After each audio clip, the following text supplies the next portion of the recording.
تعلم أن بعض الذنوب قد تدخلك الجنة وبعض الطاعة تدخلك النار، فكيف هذا؟ قال بعض السلف أن يعمل العبد الذنب فيدخل به الجنة، وقد يعمل الطاعة فيدخل بها النار. قالوا وكيف؟ متعجبين يعني.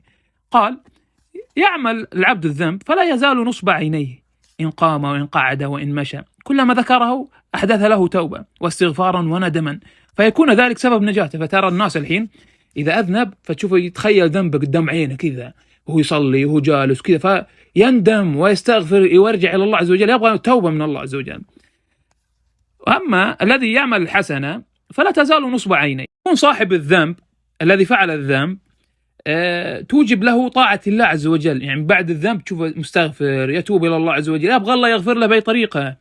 أما الذي عمل الطاعة فتورثه هذه الطاعة عجبا وكبرا ومنة، فتكون هذه الطاعة سبب هلاكه. فإذا أراد الله بهذا العبد خيرا ألقاه في ذنب كسره به وعرفه به قدره وكفى به عباده شره ونكس به رأسه واستخرج به منه داء العجب والكبر والمنة عليه وعلى عباده، فيكون هذا الذنب أنفع له من طاعات كثيرة. وهذا الحديث العظيم القدسي يشعرك أن الله عز وجل يعني يبغاك تتوب بأي طريقة، وهذا فضل من الله عز وجل ونعمة. يقول الله عز وجل في الحديث القدسي: يا ابن آدم إنك ما دعوتني ورجوتني غفرت لك على ما كان منك ولا أبالي. يا ابن آدم لو بلغت ذنوبك عنان السماء ثم استغفرتني غفرت لك.